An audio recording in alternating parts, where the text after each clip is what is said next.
Hello there all, my name is Kate and welcome to this channel. If you haven't subscribed yet, consider subscribing, click that button, click the notification button so you don't miss the new content and put the like. So today it is a very exciting day. We're going to take a Mediterranean cruise.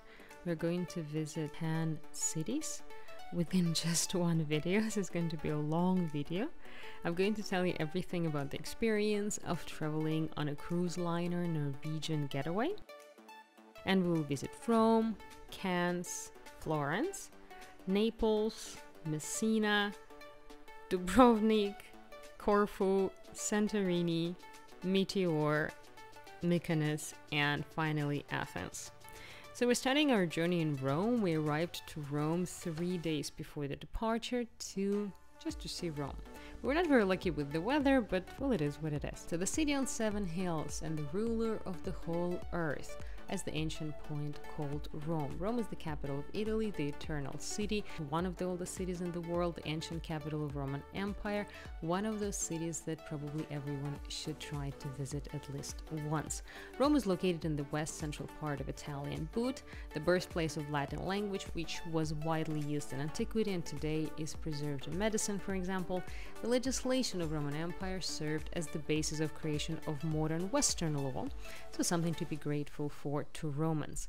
Today, Rome is one of the most visited cities, undoubtedly due to the huge number of historical and architectural monuments of different eras. It's a real open-air museum. Most of the things you find in the city are part of the UNESCO World Heritage List. And it would be a folly not to mention the wonderful Italian pizza. Would definitely recommend trying one of the best Italian pizzas are in Rome or Naples for that matter, but Rome presents you with pretty decent options as well.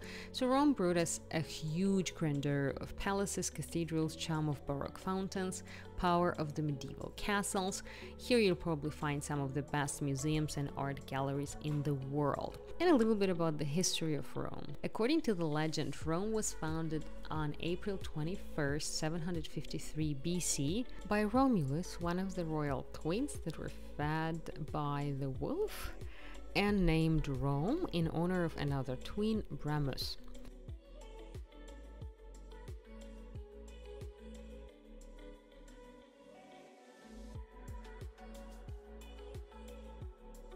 And now to the exciting part of the journey, we're getting on a cruise ship. So we're getting on Norwegian Getaway. That's the ship of the Norwegian Cruise Line. The company is based in the US. The ship was built in Germany in 2014.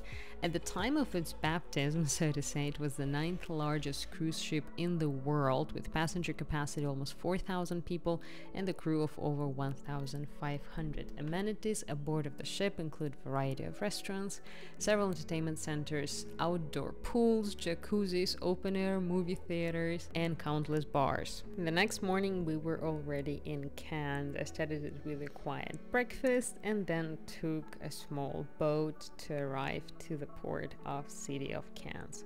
A truly stunning place, a legendary French resort city known mainly due to the famous Cannes Film Festival that takes place here every year.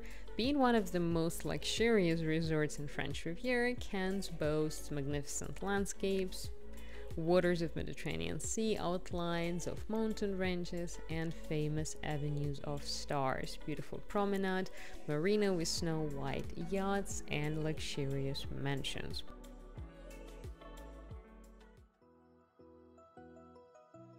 Gastronomic delights, great market with cheeses, olives, sweets for every taste. Even seagulls don't mind a visit. In addition, Cannes has a rich history. Founded in 42 BC by Romans, the fishing village remained a quiet town almost throughout most of its history. However, in the middle of 19th century, it began to turn into an aristocratic resort center, where people of all stripes, including European aristocrats, subsequently reached out to. Cannes did not lose its gloss and cachet even in 20th century, becoming a home not only to the famous film festival already mentioned, but also numerous cultural and socio-political events. City is beautiful, very well located, very close to the port. I even managed to go back for lunch and then visit the city twice. In the evening we enjoyed a great show with dinner, both included, and finished a night in the bar. So it was a good night. And before we knew it, we were already in Florence. Florence, the capital of the Renaissance, the pride of Italy, one of the most beautiful cities in the world.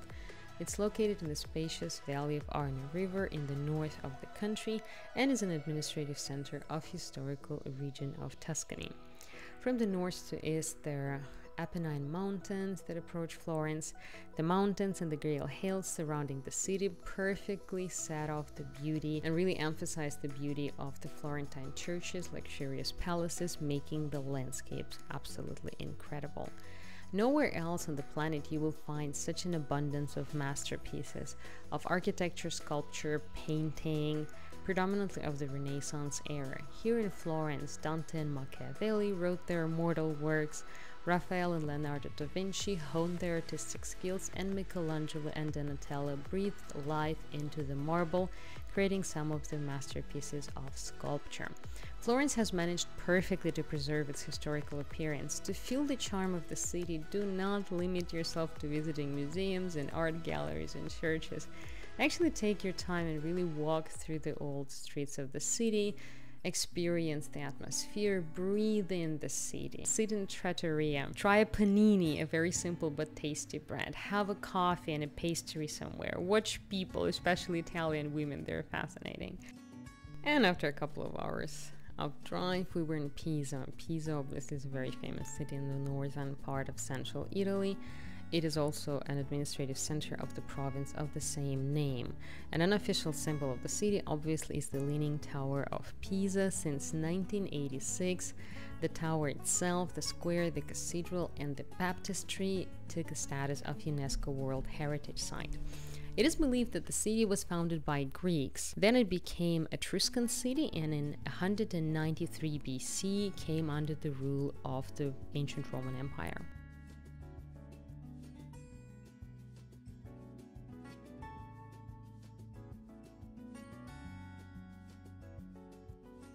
Thanks to the significant port of Pisa in the 11th century, it became the first maritime trading powers in the Mediterranean. Success in many wars, participation in the Crusades brought wealth and extensive possessions to the Maritime Republic.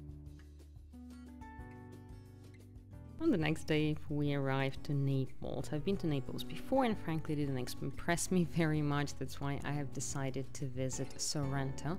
It's very close, it's about an hour drive from the port. Sorrento is a magnificent Italian resort, one of the favorite vacation spots for many Italians and international tourists. The city has its own special energy, and that's what people are coming for.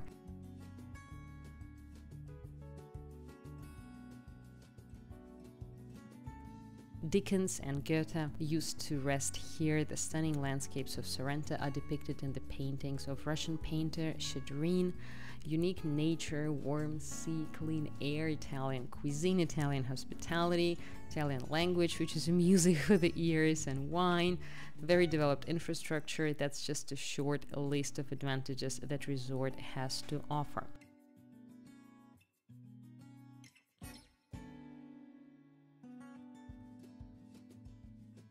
Greeks named the city Sirion, which means land of the sirens.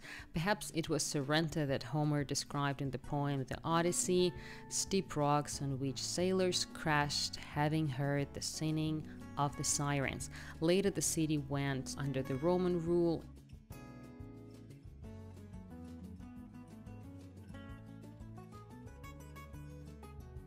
In the evening we had a really good Indian cuisine and then watched a terrific musical, then finished it up with a rock concert in a local pub. Here I have to say that entertainment is truly great. It's definitely a great deal to get all in one package, the accommodation, the transportation, the entertainment, the food. I would say it's a great deal, at least in my experience, given how expensive all of this would be if I were to purchase it separately. So in that sense, cruise actually offers a great advantage to travelers. So we are in Messina. To be precise, we're actually in Sicily and going to visit the province of Messina. It's located in the largest island of Italy and Mediterranean, Sicily. 3 capes give the island a triangular shape, which is why ancient Greeks called it Trinacria. The most authentic, beautiful, amazing destinations in Europe, place of rich history, traditions, with very picturesque nature and very special way of life.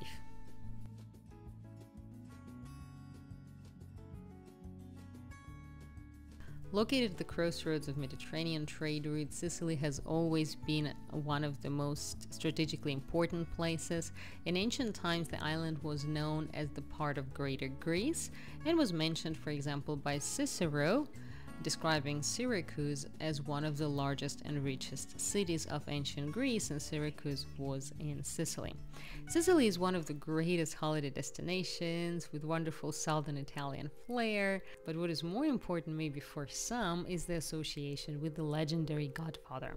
But seriously, well, who hasn't watched the iconic Francis Coppola trilogy, right? Well, I haven't seen it.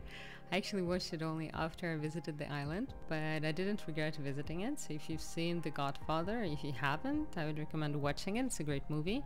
Episodes of the film were filmed in the 2 neighboring villages, Forza de Agro and Savoca. They're very, very picturesque Sicilian villages that completely charmed me, stole my heart, and I actually really want to return here.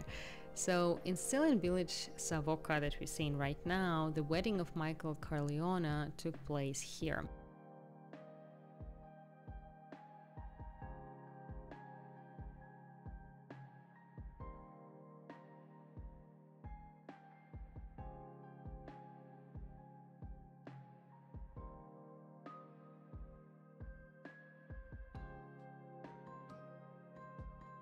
In the evening, we returned to the boat, had a great dinner, always a cake, a drink, went to our favorite pub, listened to our favorite band. To be fair, it was one of the most eventful, one of the most wonderful holidays I've ever had in my entire life, because they were so eventful, so well organized, and I didn't have to do anything. And now we're in Dubrovnik, one of my personal favorites.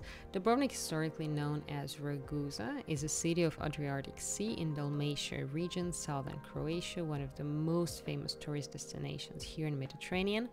Dubrovnik is the heritage of the world architecture, included in the UNESCO World Heritage List. Oftentimes referred as a Pearl of Adriatic, the most beautiful city in the Croatian coast.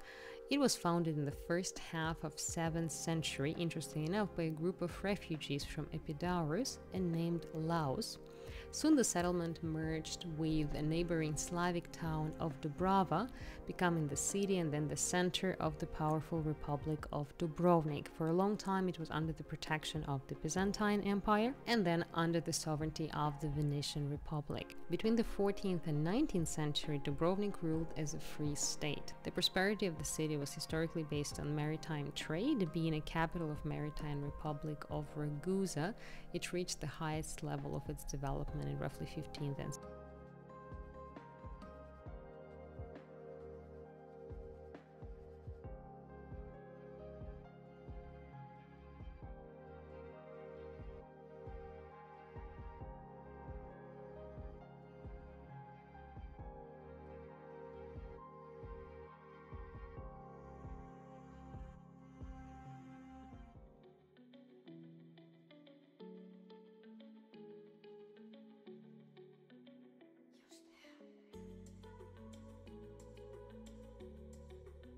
And if you still have the time, walk outside of the city, try to go to the nearby hill somewhere to see the city from above.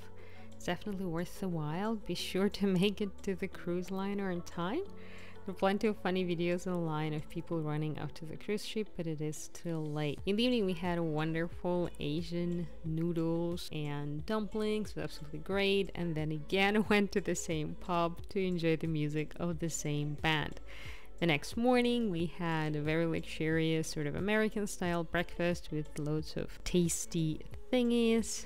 I really miss US. I used to live in the US, so having a very much an American service and American culture and American atmosphere on board of the ship, to me personally was a huge advantage. So I had an American holiday with European ports, which again to me was the best of both worlds. And we have arrived to the island of Corfu, our Greek name Kerkyra. It belongs to the group of Greek islands located in Ionian Sea. Ancient Greek myths tell a wonderful story of the island's creation. Apparently was founded by the god of seas Poseidon. Having fallen in love with one of the daughters of the rivers, he kidnapped the beauty and settled her on the island that was as beautiful as she was.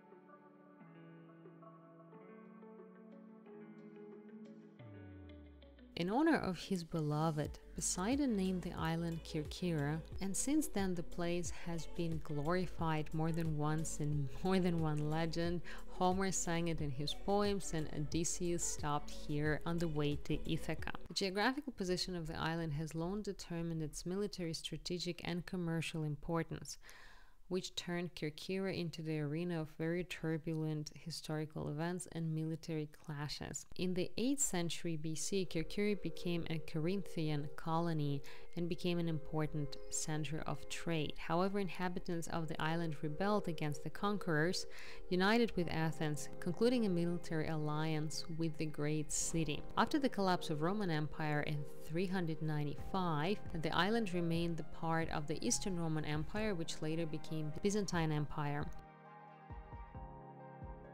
So then I returned to the boat, had a wonderful evening as always, and then a very relaxing breakfast with the view over the water. Breakfasts were amazing. There were 3 or 4 restaurants available. You could have breakfast in different restaurants.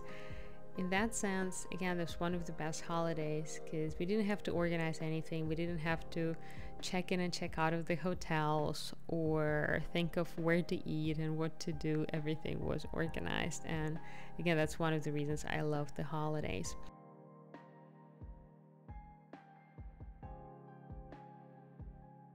Santorini, also known as Tyre, is a very picturesque island in Greece in the Aegean Sea, known as one of the most stunning places in Europe and a true Greek paradise. According to the legend, the 5 islands of the archipelago are remnants of the former greatness of Atlantis, which has gone underwater. Santorini consists of 5 islands, and the largest of them is Fira or Tyre, which we're visiting today. Santorini has incredible sunsets and sunrises, snow-white buildings, blue-domed churches and windmills, excellent gastronomy, don't get me started, and stunning beaches.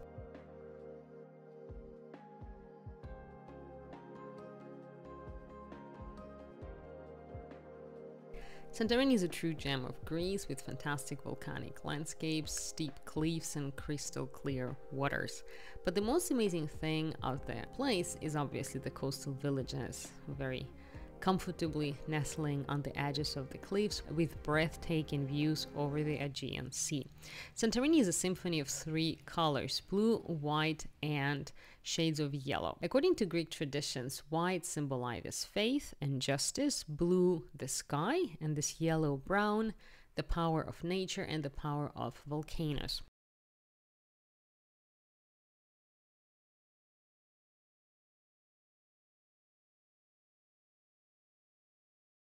And yet another of the gorgeous Greek islands, Mykonos. We're still in the Aegean. Mykonos, known for its magnificent beaches, and one of the most popular Greek islands, one of the most prestigious resorts in Europe, combining luxury with tradition and history.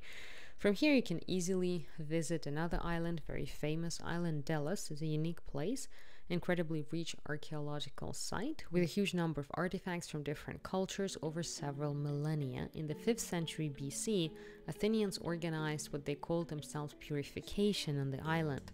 It was forbidden to bury the dead. Later also it was forbidden to give birth in Delos. After the last purification, every 5 years a magnificent ceremony was held in honor of Apollo. Delos is one of the most important mythological, historical, and archaeological sites here in Greece. Excavations of the island are the most extensive in the Mediterranean.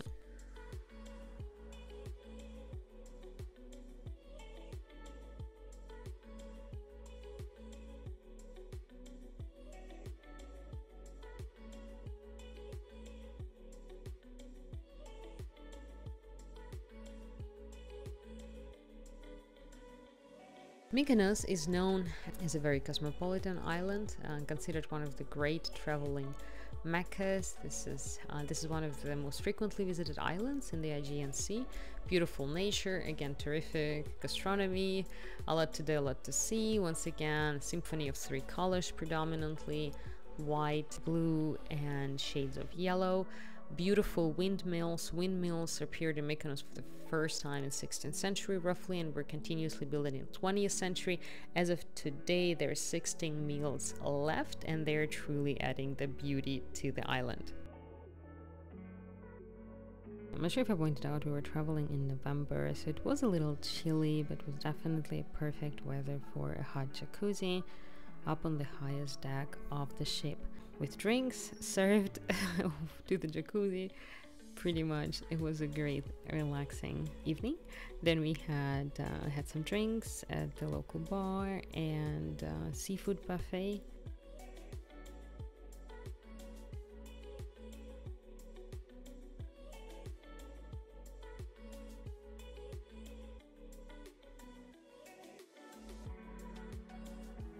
And our final port before arriving to Athens is Meteor. Greece is the world center of Orthodox monasticism, and Meteor is a complex of monasteries located on the tops of massive stone pillars, absolutely stunning. The mountains of Thessaly in Greece, and the whole area called Meteora, which is translated as floating in the air. 6 active mountain monasteries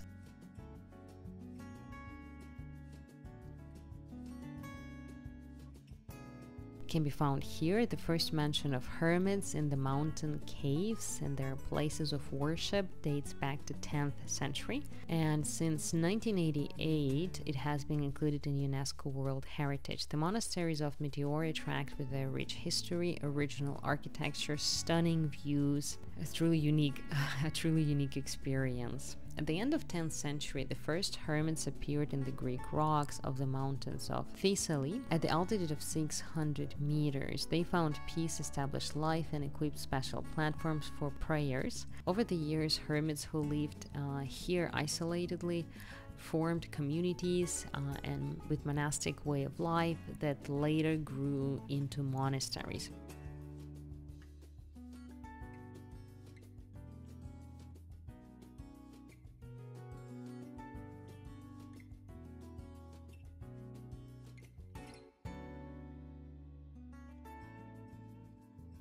Then we have had some of the local delights with red wine. Returning to the boat, it was our final night on the boat and the fanciest dinner yet. Again, the food was fantastic, and it's worth pointing out that altogether it turned out to be a bargain, I think, personally. So it's totally worth it. I'm looking forward to the next one. The final night was very busy, loads and lots of entertainment. We went to our favorite pub. Then we went to the final concert where most of the artists were performing together, and there it was, the memories of the great holidays. We packed, we were ready to leave for our final port, which was Athens. And we're in Athens. Athens is the capital of Greece, the center of district Attica, which received the name in honor of Greek goddess Athena. Athens is economic, financial, and cultural center of the country, unquestionably a cradle of Western civilization, Western culture, birthplace of democracy. For that alone, the place is worth visiting. The first settlement appeared here as early as 3000 BC. The golden age of Athens fell on the 6th and the 4th century BC, when Plato and Aristotle worked and lived here. The city remained important until the rise of Constantinople and Byzantium. After the fall of Byzantine Empire, Athens fell under the control of Ottomans. In the 19th century, Athens became the capital of independent Greece, and you definitely want to visit Acropolis, the sacred hill around which the capital has grown. Acropolis is visible from almost any part of the city. It's the best to go to Acropolis along the street of Dionysus, Areopagite. There you will see the ancient theater of Dionysus. It was here where some of the most celebrated Greek playwrights watched premieres of their plays.